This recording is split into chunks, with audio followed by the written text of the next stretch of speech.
أعوذ بالله من الشيطان الرجيم بسم الله الرحمن الرحيم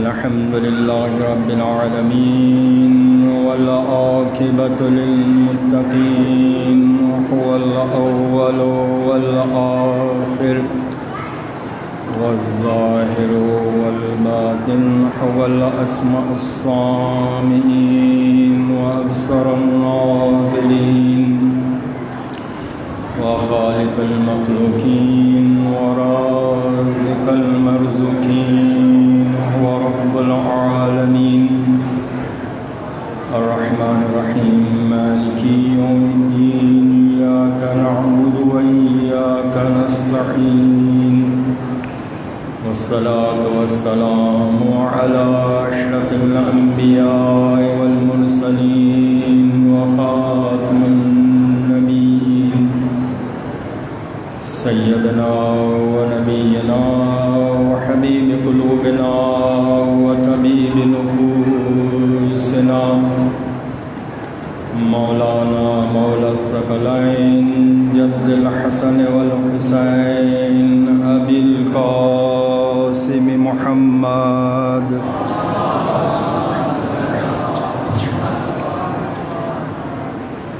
وأهل بيت الطيبين الطاهرين المعصومين المظلومين المنتجبين سيما بقية الله في الأرضين الحجة بن الحسن صلواتك عليه وعلى آبائه في هذه الساعة وفي كل ساعة وليا وحافظا وقائدا وناصرا ودليلا وعينا حتى تسكنه أرضك طوعا وتمتعه فيها طويلا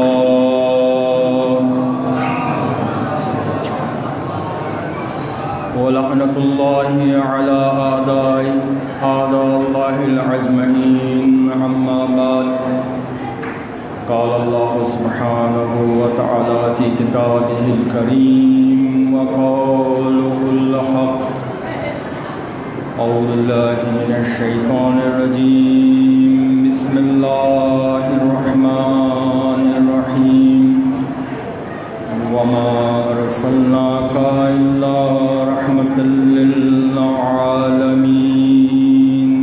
صلوات محمد على محمد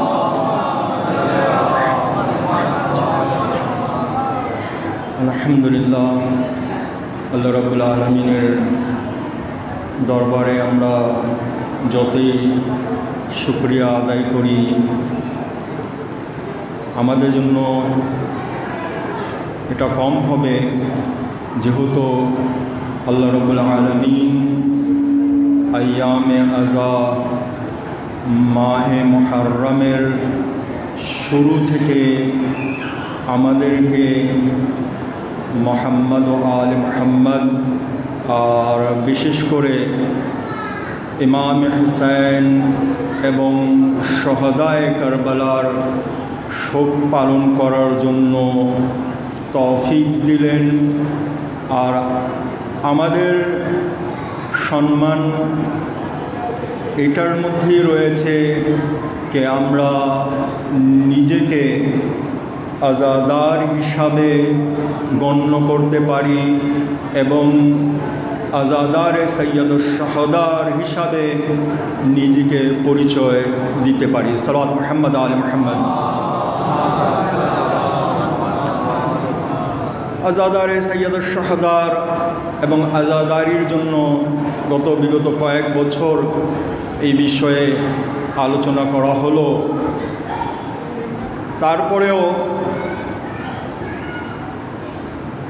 শত্রুদের কাজ মানুষকে বিভ্রান্তির দিকে নিয়ে যাওয়া, আর মুমিনদের কাজ হলো, মুমিনদের পথ হলো মানুষদেরকে তাকওয়ার দিকে আহ্বান করা, যাতে করে আমরা সকলেই মুত্তাকি হতে পারি এবং পয়গম্বরের উপরে যে হুকুম দেওয়া হয়েছিল যে ইনলাম তাফআল ফামা বাল্লাগতা রিসালা, যদি এই কাজটি আপনি না করলেন তাহলে রিসালাতের কোনো কাজ করেননি। তাই সমস্ত কিছু মানার পরও যদি ভিলায়াতে আহলে বাইত আর বিশেষ করে ভিলায়াতে আমির আল মুমিনিন থেকে নিয়ে 12 জন ইমাম এবং 14 মাসুমিনদের ভিলায়াতকে যদি অর্জন না করতে পারলাম তাহলে কিছুই করতে পারলাম না। যেহেতু যেভাবে আদেশ পয়গম্বরের জন্য রয়েছে কোরআনে কারিমে, তেমনই আদেশ আমাদের জন্য নবী করিম সাল্লাল্লাহু আলাইহি ওয়াসাল্লাম দিয়েছেন, সালাওয়াত মুহাম্মদ আল মুহাম্মদ। কিন্তু এই আদেশের উপরে, এই হুকুমের উপরে যারা আমল করে, যারা এই হুকুমকে নিজের জন্য পথ হিসাবে, সিরাতে মুস্তাকিম হিসাবে বেছে নেয়, তাদের প্রতি মানুষের ভুল ধারণা রয়েছে বা তাদের প্রতি মানুষকে ভুল ধারণা দেওয়া হয়েছে।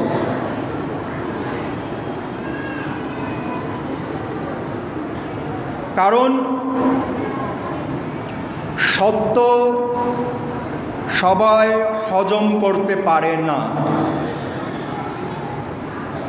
আর যদি সত্যকে মেনে নিতাম বা মেনে নেওয়া হতো তাহলে ইয়ানাবি আল মাওয়াদ্দা বইতে একটি হাদিস রয়েছে, লাবিস্তামিয়ান নাস আলা ভিলায়াতে আলী ইবনে আবি তালেব, অথবা লাবিস্তামিয়ান নাস আলা হুব্বে আলী ইবনে আবি তালেব লামা খালাকাল্লাহু নারা আবাদা। যদি মানুষরা আলীর ভালোবাসার উপরে বা আলীর ভেলায়াতের উপরে এক হয়ে যেত, আলীর ভেলায়াতকে মেনে নিত, তাহলে আল্লাহ রাব্বুল আলামিন জাহান্নামকে সৃষ্টি করতেন না। সালাত মুহাম্মদ আলে মুহাম্মদ। তো বোঝা যায় যে জাহান্নামকে সৃষ্টি করার মূল কারণ যেটা হলো যে আদেশ কোরআনে পয়গম্বরের জন্য দেওয়া হয়েছিল, আর সেই আদেশ পয়গম্বর আমাদেরকেও দিয়েছিলেন যে আলীর ভিলায়াত এবং 12 জন ইমামের ভিলায়াতের উপরে তোমরা একত্রিত হও। কিন্তু এই ভিলায়াতকে আমরা শুধু চাপায়া দিলাম কাদের উপরে? যারা আহলে বাইতের অনুসারী তাদের উপরে।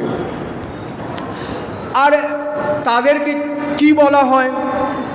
যারা ভিলায়াতে আহলে বাইত আলাইহিস সালাতু ওয়াস সালামকে গ্রহণ করলেন বা ভিলায়াতে আহলে বাইতের উপরে আমল করেন, যেটা পয়গম্বরও হাদিসে সাকলাইন 24 বার সিয়াসিত্তাতে আসলো, আর 4 জায়গায় কে পয়গম্বর বললেন আমি দুটি জিনিস ছেড়ে যাচ্ছি, কিতাব আল্লাহ ইতরাতি আহলে বাইতি ইন তামাসসাকতুম লান তাযাল্লু আবাদা, আল্লাহর কিতাব এবং আমার আহলে বাইত ইতরাতকে। 24 জায়গায় ইতরাত আসলো, 4 জায়গায় সুন্নাতকে নিয়ে আসা হলো। আর সেই ইতরাত এবং কোরআনের উপরে যখন আমরা আমল করি তো বলা হয় যে এরা শিয়া জাতি। আলহামদুলিল্লাহ, আমি গত বছরও বললাম যে আমার জন্য এটা সম্মানিত, আমার জন্য এটা সম্মানিত। কিন্তু আপনি যদি ইতিহাস দেখেন, আমাদের জাতি, আমাদের মজহব কমপক্ষে আপনাদের মজহব থেকে 100 বছর পুরান মজহব, কমপক্ষে 100 বছর পুরান। আমরা নবীর যুগেও ছিলাম, আর আম্বিয়ায়ে মুরসালিনের যুগেও ছিলাম। আপনি ওই রুমে যাবেন, এখানে একটা হাদিস লেখা আছে, আর হাদিসের কোর্টও যেটা করা হলো সেটাও আমাদের আহলে সুন্নাতের ভাইদের বই থেকে কোট করা হলো। ওই রুমে লেখা আছে, ইয়া আলী, হয়তো সামনের দিকে আমার যতটুকু মনে আছে, সামনেই মনে আছে, এই গেট থেকে আপনি ঢুকবেন, সামনেই পাবেন, ইয়া আলী আনতা ওয়া শিয়াতুকা হুমুল ফায়েজুন। হে আলী, কে বলছেন? নবী করিম। নবী করিম কোন যুগে ছিলেন? 100 বছর পরে না, যখন ইসলাম প্রচার করা শুরু হলো। ইসলামের প্রচারক হিসাবে আল্লাহ রাব্বুল আলামিন যাকে দায়িত্ব দিলেন তিনি হলেন আমার এবং আপনাদের নবী করিম হযরত মুহাম্মদ মুস্তাফা সাল্লাল্লাহু আলাইহি ওয়াসাল্লাম। সালাত মুহাম্মদ আলি মুহাম্মদ। আপনারা এইভাবে, আমি সবসময় বলি, সালোয়াত যখন পড়বেন মন খুলে পড়বেন। সালোয়াত পড়াতে লজ্জা কোনো বিষয় না।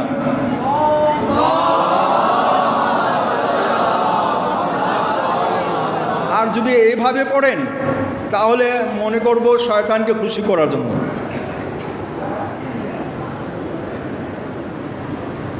শয়তানের কষ্টের কারণ যেগুলি বলা হলো তার মধ্যে থেকে একটি হলো মুহাম্মদ ও আলে মুহাম্মাদের উপরে দুরুদ এবং সালাওয়াত পাঠ করা। সালাওয়াত মুহাম্মদ আলে মুহাম্মদ।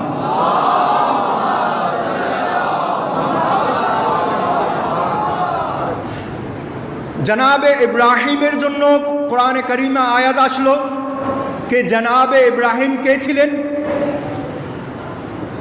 কে ছিলেন?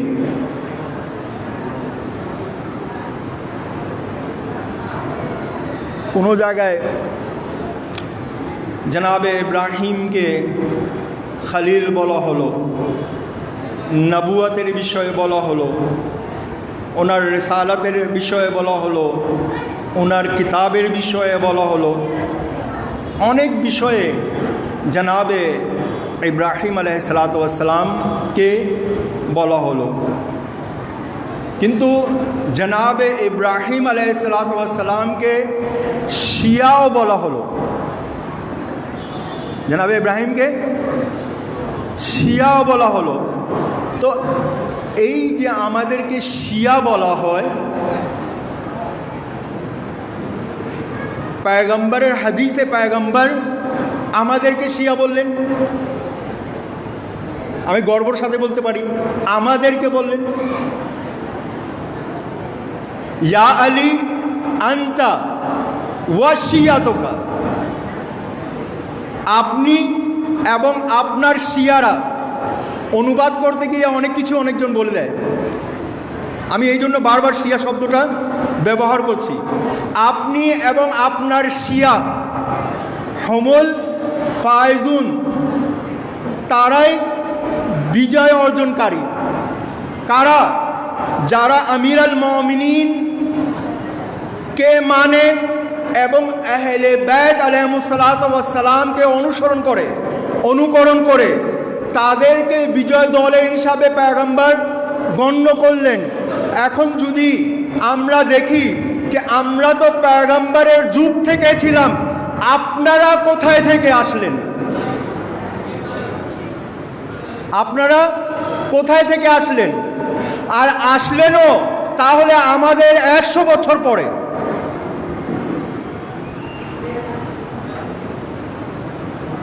আপনারা কাকে ফলো করেন? আবু হানিফাকে, ইমামে আবু হানিফাকে। উনি তো প্রায় 100 বছর পর আসলেন। তো যারা পয়গম্বরের যুগে ছিল, যাদের জন্য পয়গম্বর হুমুল ফায়েজুন বললেন, তাদেরকে অনুসরণ করবেন না যাদের জন্য কিছুই বলেননি? কাকে অনুসরণ করবেন?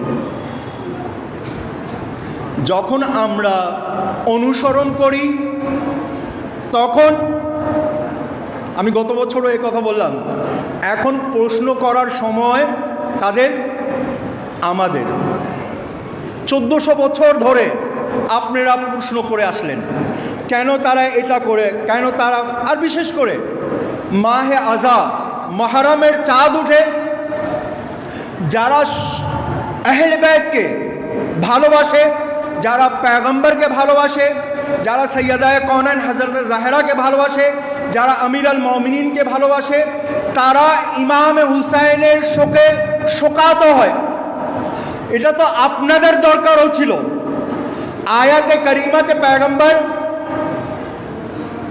শুধু বলেননি এই কাজ শিয়াদের, আয়াতে কারিমাতে যদি আমরা দেখি সেখানেও দেখি আয়াতে কি আছে, কুল লা আসআলুকুম আলাইহি আজরান ইল্লাল মাওয়াদ্দাতা ফিল কুরবা, কুরবার মাওয়াদ্দাত মানে আহলে বাইতের জন্য যদি নিজের জীবনকে দিতে হয় তাহলে জীবন দেওয়ার জন্য প্রস্তুত থাকো। শুধু সাধারণ ভালোবাসা না, জীবনকেও যদি দিতে হয় নিজের জীবনকে দেওয়ার জন্য প্রস্তুত থাকো। মাওয়াদ্দাত সেটাকে বলা হলো। মাওয়াদ্দাত এটা না আমিও হুসাইনকে ভালোবাসি না, ভালোবাসতে তেমনই হবে, চেষ্টা করতে হবে। সম্ভবও যদিও না, সম্ভব না, কিন্তু চেষ্টা করতে হবে যেভাবে পয়গম্বর ইমামে হুসাইনকে ভালোবাসলেন, ইমামে হুসাইনকে যেভাবে পয়গম্বর ভালোবাসলেন বা সৈয়দায়ে কওনাইন ভালোবাসলেন, আমির আল মুমিনিন বা আইম্মে মাসুমিন আলাইহিসসালাতু ওয়াসসালাম যেভাবে ইমামে হুসাইনকে ভালোবাসলেন আমাদেরকেও সেভাবে ভালোবাসতে হবে না। মহরম আসলো, ইমামে হুসাইনের বিষয়ে আলোচনা করা হলো, শুনলাম, শেষ না। কারণ আজ যদি আমরা দেখি আমাদের কাছে দিন আছে, সেই দিন থাকার কারণ হলো ইমাম হুসাইন। আজকে যদি মসজিদে আজান দেওয়া হয় সেটার কারণ ইয়াজিদ, আজকে যার বিষয়ে খুব আলোচনা করা হচ্ছে কে সে অমুকের সন্তান ছিল, সে এটা ছিল, সে যা হোক সেটার বিষয় না, কিন্তু সে ইমামে হুসাইনের কাতেল কি না সেটা দেখেন। সে নামাজ পড়তো, রোজা রাখতো, দান খয়রাত করতো, এগুলি বলা হচ্ছে। এগুলো এতদিন কোথায় ছিল এগুলি? কিন্তু সবচেয়ে বড় গুনাহ এটাই, সে ইমামে হুসাইনের মুখাপেক্ষী হলো।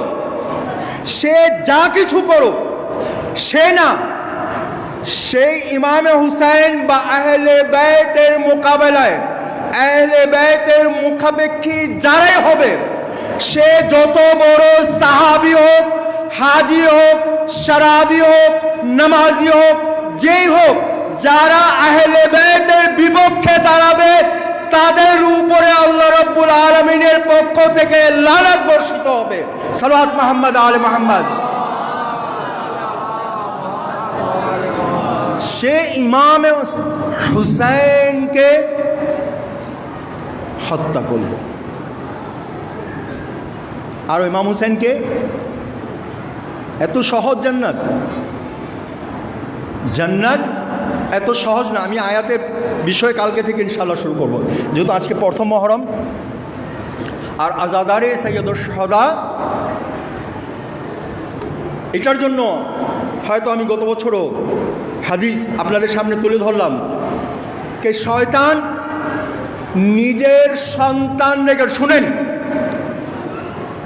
শয়তান নিজের সন্তানদেরকে এক করে কিসের জন্য? কে ইমাম হুসাইনের আজাদারি, ইমাম হুসাইনের শাহাদাতকে ইমাম হুসাইন যে মিশন নিয়ে উঠলেন, সেই মিশনকে নষ্ট করার জন্য শয়তান নিজের সন্তানদেরকে তৈরি করে। এখন যদি আপনি সেটাকে নষ্ট করছেন, আপনি কার? হয়তো মায়ের গর্ভ থেকে জন্ম নিলেন, কিন্তু সেখানে শয়তানের কিছু কাজ অবশ্যই ঘটল। যদি আপনি ইমাম হুসাইনের আজাদারিকে, ইমাম হুসাইনের শাহাদাতকে, ইমাম হুসাইন যে দ্বীনকে জীবিত করার জন্য উঠে দাঁড়ালেন, সেটাকে যদি আপনি নষ্ট করতে চান, তাহলে নিজের হিসাব গণনা করে নেবেন। যেহেতু হাদিস আমার মুখের ভাষা না, হাদিস হলো মুহাম্মদ ও আলে মুহাম্মদ থেকে বর্ণিত করা হলো, আর সেখানে ইমাম হুসাইনের জন্য বলা হলো কে শয়তান নিজের লস্করকে, নিজের সন্তানদেরকে এক করে যাতে করে ইমাম হুসাইনের আজাদারিকে নষ্ট করা হোক। আর আজকে থেকে আপনারা, মিডিয়ার যুগ, সবার হাতে মাতামের জন্য হাত উঠুক না উঠুক, মোবাইল থেকে ভিডিও করার জন্য হাত উঠে। আর সেই মিডিয়াতে পাবেন কে বিভিন্ন রকম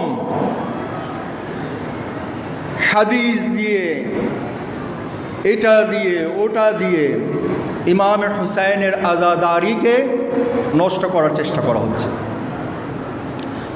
ভাই, ইমাম হুসাইন কার ছিলেন? ইমাম হুসাইন কার ছিলেন?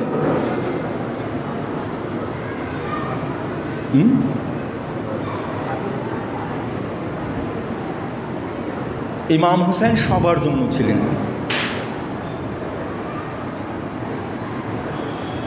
যেহেতু ইমাম হুসাইন উলুল আমর, আমি এই বিষয়ে যে আয়াত আপনাদের সামনে তুলে ধরলাম, ওয়ামা আরসালনাকা ইল্লা, আজ পর্যন্ত আজকে যে সমস্যা, সেই সমস্যা শুধু ভিলায়াতের বিষয় না।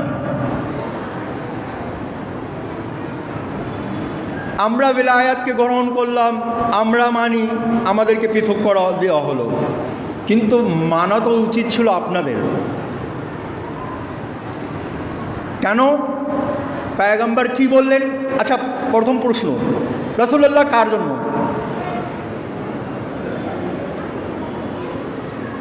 রাসূলুল্লাহ কার জন্য ছিলেন? ভাই জোরে বলেন। হ্যাঁ, ওয়ামা, এই আয়াতে যে আয়াত পড়লাম আপনাদেরকে, ওয়ামা আরসালনাকা ইল্লা রাহমাতাল লিল, কার জন্য ছিলেন? আল্লাহ রাব্বুল আলামিন, রব কার জন্য? হ্যাঁ, আলহামদুলিল্লাহ কার জন্য? আলামিনের জন্য, মানে কারোর জন্য বিশেষ। এখানে আয়াতে বলা হলো আলামিনের জন্য, তিনি রব আলামিনের। পয়গম্বর রহমত কার জন্য? ভাই আপনারা ঘুমায় পড়লেন, সালাওয়াত পড়েন মুহাম্মদ আলী মুহাম্মদ।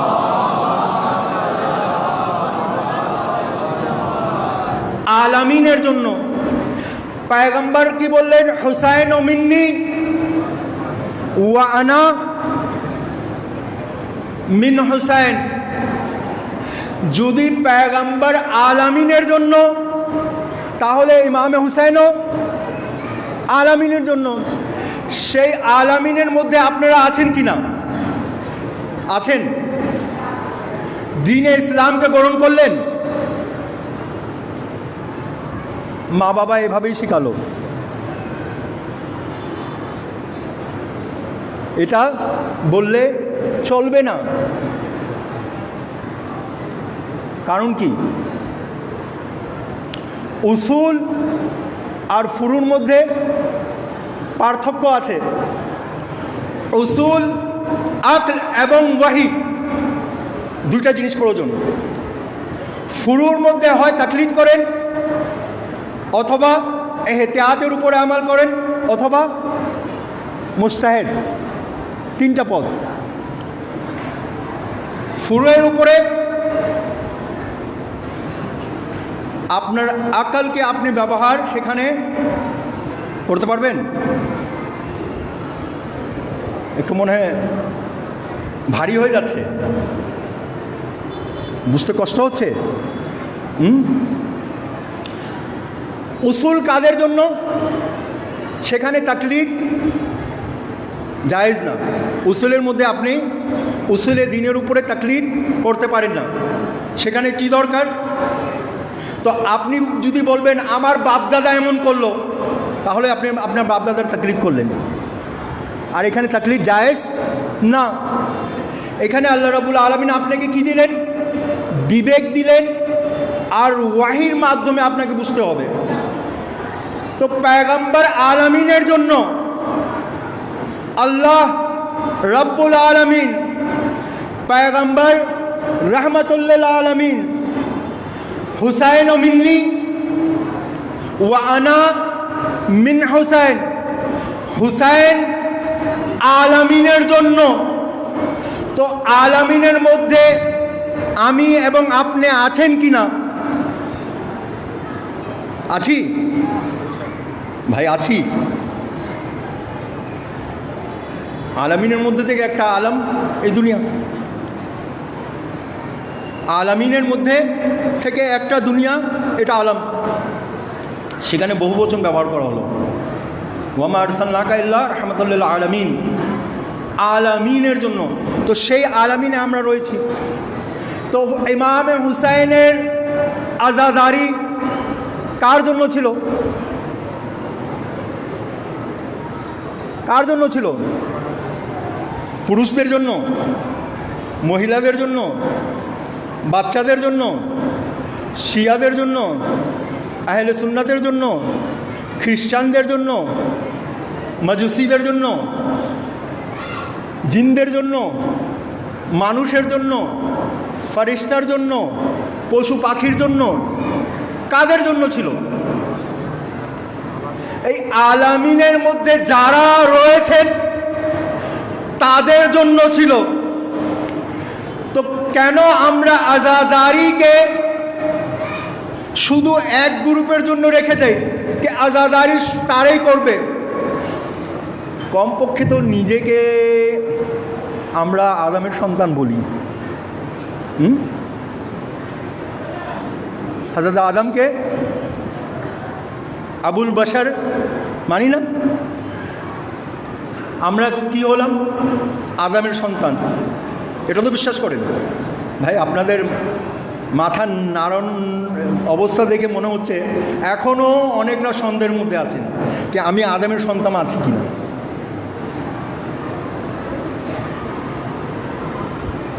প্রায় আপনি যেই জাতিতে চলে যান সবাই বলে যে আমরা আদমের সন্তান। তো জনাবে আদমের যদি সন্তান হয়ে থাকেন,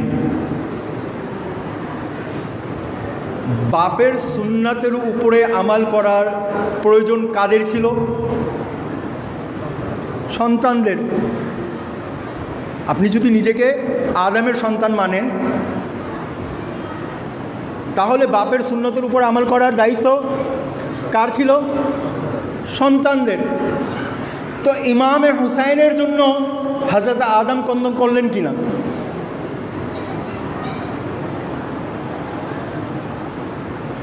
ইমামে হুসাইনের জন্য জনাবে আদম, কোরআনে কারিমে আয়াত রয়েছে, ফাতালাক্কা আদমা, যখন আমি হযরত আদম আলাইহিসসালাতু ওয়াসসালামকে তালিম দিলাম আসমার, যখন ইমাম হুসাইনের নাম আসলো সে আসমার মধ্যে কাদের নাম ছিল? যেটা আমরা দোয়াতে পড়ে থাকি। যখন ইমাম হুসাইনের নাম আসলো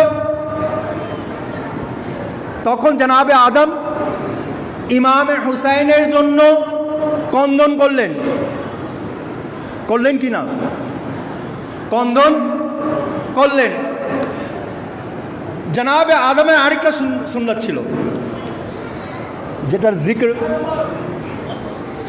তাফসিরে এবং কোরআনের তাফসিরগুলিতে আসলো, কে যখন হাবিলকে, কাবিল দুই সন্তানই তো ছিলেন, হাবিল এবং কাবিল,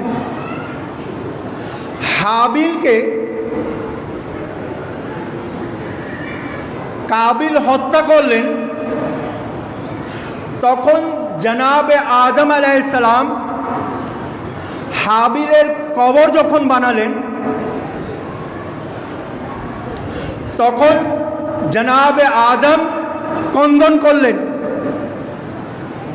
তো কন্দন করার সুন্নাত কার? আমি পরে আবার আসব।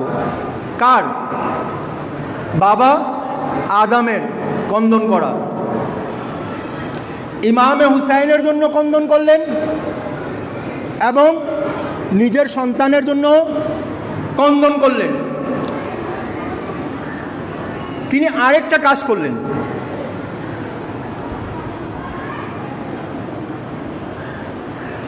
তিনি আরেকটা কাজ করলেন। মজলুম জনাবে হাবিল ছিলেন, মজলুম কে ছিল? জনাবে হাবিল। কাতেল কে ছিল? কাবিল। মজলুমের জন্য কন্দন করলেন, ঠিক আছে? আর হাবিলের জন্য উনি কন্দন করলেন, আর কাবিলের জন্য কি করলেন? হাবিলের জন্য কন্দন করলেন, কাবিলের জন্য লানাত পাঠ করলেন। তো এই সুন্নতকে, বাবা আদমের যদি সুন্নতকে মানেন, তাহলে ইমামে হুসাইনের জন্য কন্দন করেন। আর যারা ইমামে হুসাইন আলাইহিসসালামকে কষ্ট দিল, সামিআত বিযালিকা ফারাজাত বিহ, যারা ইমামে হুসাইনের কষ্টকে শোনার পরও চুপ থাকলো এবং শত্রুদেরকে সহযোগিতা করলো, আল্লাহ রাব্বুল আলামিনের পক্ষ থেকে তাদের উপরে লানত বর্ষিত হয়। না না, হয়নি। লানত পাঠ করা দরকার ছিল আপনাদের।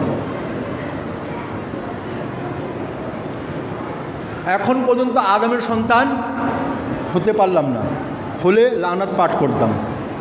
ইমামে হুসাইনের চেয়ে বড় মাজলুম কেউ ছিল? আদমের সন্তান হাবিল আর কাবিলের বিষয়ে তো লানত আপনারা বলেন, কেন ইমামে হুসাইনের বিষয়ে যখন আসেন তখন আপনাদের মুখ বন্ধ হয়ে যায়? কে যারা আহলে বাইতের উপরে, আর বিশেষ করে আমি বলি যারা জনাবে সাইয়্যিদাকে এবং ইমামে হুসাইনকে কষ্ট দিল, আল্লাহর লানত তাদের উপরে বর্ষিত হোক। লানত বার দুশমনানে আহলে বাইত পর। তো দরকার ছিল আপনাদের বলার, কিন্তু আমাকে বলতে আপনারা বাধ্য করলেন। এখনো আদমের সন্তান জাহিরি উলাইকা কাল আনআম, আমি আরও দীর্ঘ করতে চেয়েছিলাম না, কিন্তু আপনাদের চুপ থাকার আমাকে একটু বাড়ায় দিতেছেন। আল্লাহ রাব্বুল আলামিন বললেন, এরা মাটিতে চতুষ্পদ মতোই রয়েছে। মানুষ ধরেন, মানুষ হায়াওয়ান, বাল হুম আযাল। সূরা বাকরা শুরু দিকেই আয়াত রয়েছে কে এরা পশুর চেয়েও নিকৃষ্ট। কাদেরকে বলা হলো? যারা হক পাওয়ার পরেও বাবার সুন্নতের উপরে আমাল করে না। বাবার সুন্নত বাদ দেন, রাসূলের সুন্নতের উপর তো আমল করেন। দাড়ি রাখলাম, সুন্নতে রাসূল। চুল বড় করলাম, সুন্নতে রাসূল। টুপি পরলাম, সুন্নতে রাসূল। বড় বড় জামা পরলাম, সুন্নতে রাসূল। সব সুন্নতে রাসূলের উপরে আমল করলেন। আর যে কাজ আল্লাহ এবং আল্লাহর রাসূল করে, আপনি কোরআন উঠায় দেখেন, প্রায় 8 জায়গায় লানত পাঠ করা হয়েছে। জালিমিনদের উপরে লানত, কাসিতিনদের উপরে লানত, মিথ্যাবাদীদের উপরে লানাত। তো জালিমিনদের মধ্যে ইয়াজিদ এবং তার বাপ এবং তার লস্কররা শামিল ছিল কিনা? কিন্তু যখন কথা আসে মুখে টেপ, এখানে আর সুন্নত চলে না। ভাই কেন? দাড়ি রাখতেছেন সুন্নত, এটা করতেছেন। আল্লাহ কোরআনে বলল 8 জায়গায় লানাত পাঠ করলো। আর যখন সৈয়দার কাতেল ইমামে হুসাইনের কাতেলের বিষয়, হত্যাকারীর বিষয় আসে, আমাদের মুখের মধ্যে টেপ লাগিয়ে দেওয়া হয় যে না, তাদের বিষয়ে কিছু বলা যাবে না। কেন? কেন? দিন যেটা গ্রহণ করা হলো, সেই দিন যাদের থেকে নেওয়া প্রয়োজন ছিল তাদের থেকে নেওয়া হয়নি। পয়গম্বরের হাদিস, আমি শেষ করতেছি, পয়গম্বরের হাদিস এটাও রয়েছে যে দুনিয়ার সমস্ত লোক যদি এক সারিতে থাকে আর আলী ইবনে আবি তালেব যদি এক সারিতে থাকেন, তো তোমরা মনে করো সত্য আলীর সাথে রয়েছে। আল আলিয়্যু মাআল হক ওয়াল হক্কু মাআল আলী, সত্য ন্যায় আলীর সাথে। তারপরে গরুর মাংস খাওয়ার জন্য টুপি লাগিয়ে নিলাম, দাড়ি রেখে নিলাম, আর সুন্নাতের পয়গম্বর এটা শুধু না, পয়গম্বর বারবার প্র্যাকটিক্যালভাবে আমাদেরকে দেখালেন যে আমার আহলে বায়তের মর্যাদা কি, আমার আহলে বায়তকে চেনার চেষ্টা করো। যদি তোমরা আহলে বায়তের পথ ধরতে পারো তাহলে জান্নাত তোমাদের জন্য সহজ হয়ে যাবে। আর আহলে বায়তের সাথে যদি শত্রুতা করো তাহলে জান্নাত তো দূরের কথা, আলামে বারজাকে তোমাদের হিসাব প্লাস মাইনাস করে দেওয়া হবে। আইয়ামে আজা যখন আসে, যে হাদিসটা পড়লাম, সে হাদিসে বলা হলো শয়তান এবং তার সন্তানরা নিজেকে বাসায় গিয়ে চিন্তা করবেন কোন পথে আমি রয়েছি, শয়তানের সন্তান না আহলে বায়তের অনুসারী। আহলে বায়তের ওলায়াতকে গ্রহণ করলাম। হ্যাঁ, পয়গম্বর আলীকে এটাই বলেছিলেন, এই পথের জন্য তোমাকে অনেক কষ্ট করতে হবে, তোমাকে ধৈর্যশীল হতে হবে, এই দিনকে তোমাকেই বাঁচাতে হবে। কিন্তু মওলা আমির আল মুমিনিনের সাথে সাথে আমরা দেখি যে আলী এবং আওলাদে আলীর সন্তানরা এই দিনের জন্য যা কিছু প্রয়োজন হলো সমস্ত কিছুকে আহলে বায়ত দিলেন। যার মধ্যে আমরা যদি শুরু করি, পয়গম্বরের চোখ বন্ধ হলো, জনাবে সৈয়দা সালামুল্লাহ আলাইহা তাকে মার্সিয়া পড়তে হলো, কন্ধন পড়তে হলো, সুব্বত আলাইয়া মাসাইবুল্লাহ আন্নাহা, বাবা আপনার পরে আমাকে এমন কষ্ট দেওয়া হলো। উত্তম বা উম্মতের প্রয়োজন কি ছিল? বাপের চলে যাওয়ার কারণে কি মেয়েকে কষ্ট দেওয়া? না।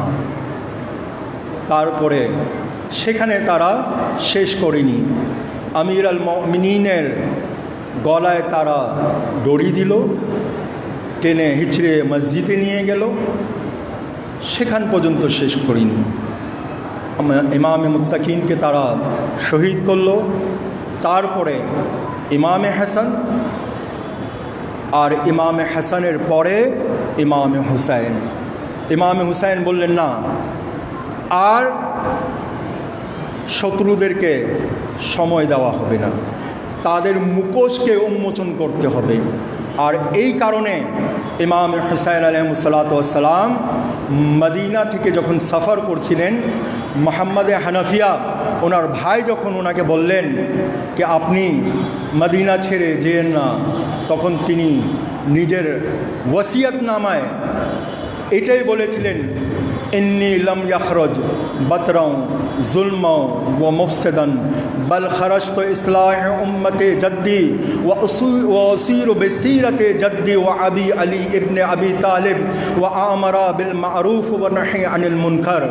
आमी कोनो সিংহাসনের জন্য, ফাসাদের জন্য না লোভের কারণে মদিনা ছেড়ে যাচ্ছি, বরং মদিনা ছাড়ার কারণ আমি তোমাদেরকে জানাচ্ছি। আমার নানার দ্বীনকে রক্ষা করতে হবে। আমার নানা এবং আমার বাবার সুন্নতের উপরে তোমাদেরকে নিয়ে আসার জন্য আমি এই মদিনা ছেড়ে চলে যাচ্ছি।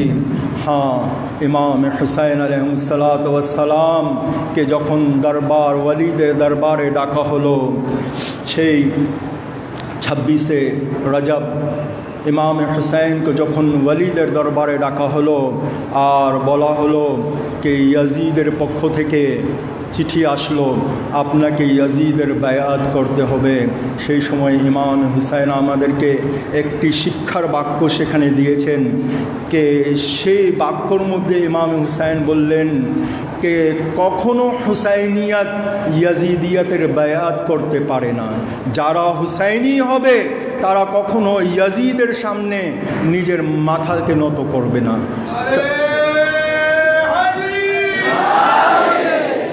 আর তারপরে ইমাম হুসাইন যখন ফিরে আসার চেষ্টা করলেন সে দরবার থেকে, ওয়ালিদকে মারওয়ান ইবনে হাকাম বলল যে হুসাইনের থেকে যদি এখন বায়াত নিতে না পারলা, যদি হুসাইন এখান থেকে চলে যান তাহলে আর হুসাইন থেকে বায়াত নিতে পারবা না।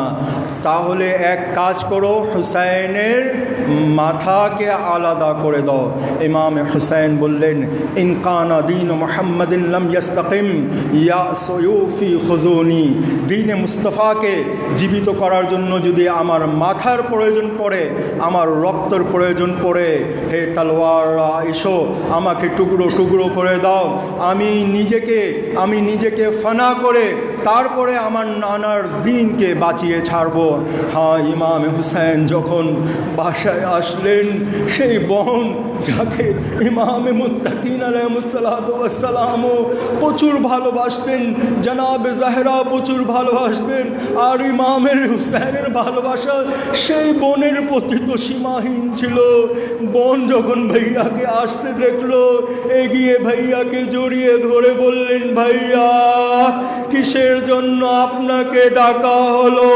তো ইমাম হুসাইন বললেন, এ বহেন, আর মদিনাতে থাকা যাবে না, মদিনা ছেড়ে চলে যেতে হবে। যদি মদিনাতে থাকি তাহলে আমার নানার রওজাকে তারা ধ্বংস করে দিবে আমার বায়াতের কারণে। হ্যাঁ, সামানে সফর যাত্রার জন্য তৈরি হোম। মওলা আব্বাসকে বলে সমস্ত দায়িত্ব দিলেন ইমাম হুসাইন আলাইহিসসালাম। ইমামে হুসাইন আলাইহিসসালাম মওলা আব্বাসকে দায়িত্ব দিলেন। আর যখন 28 রজব আসলো, মওলা হুসাইন আলাইহিসসালাম দেখলেন কাফেলা যাওয়ার মধ্যে দেরি হচ্ছে। মওলা আব্বাসকে ডেকে বললেন, ভাইয়া আব্বাস, কি কারণে কাফেলা দেরি হচ্ছে? বললেন, মওলা হুসাইন, আপনার কুলে সেই ছোট্ট শিশু নিজের বোনকে এমন ভাবে জড়িয়ে ধরল, সেই বোনকে ছাড়ছে না।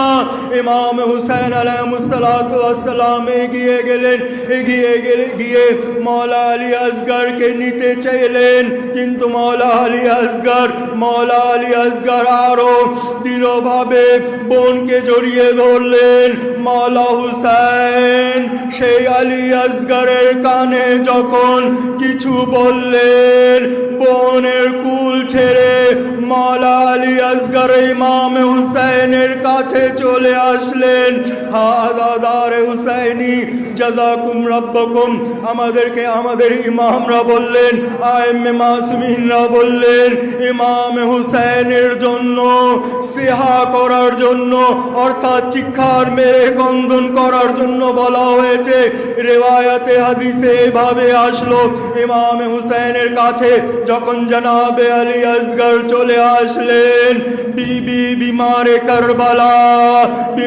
কারবালা বাবাকে বললেন, বাবা সবাই চেষ্টা করলো আলী আসগরকে নেওয়ার জন্য, কিন্তু কারো কাছে আসেনি, এমনকি আপনার কাছেও আলী আসগর আসেনি।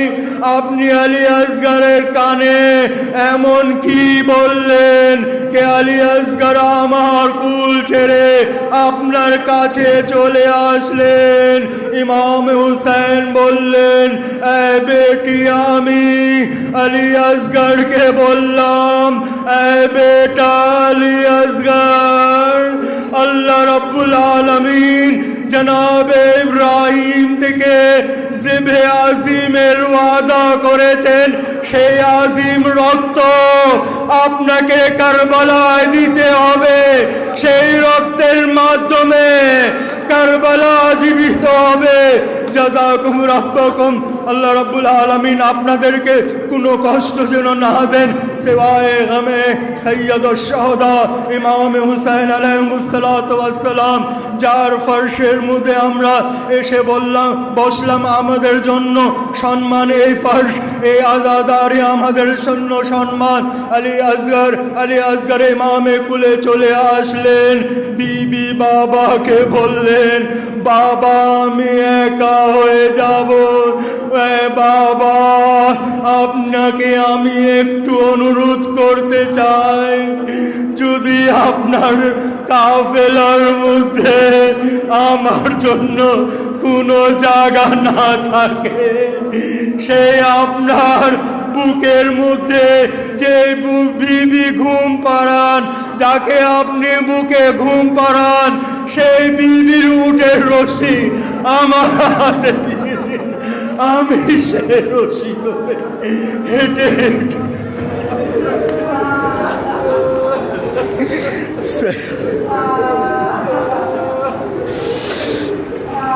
سيعلم الذين ظلموا أي منقلب ينقلبون ألا لعنة الله على القوم الظالمين إن لله وإنا إليه راجعون اللهم সবাই মিলে বলেন, اللهم عجل لوليك الفرج اللهم عجل لوليك الفرج اللهم عجل لوليك الفرج।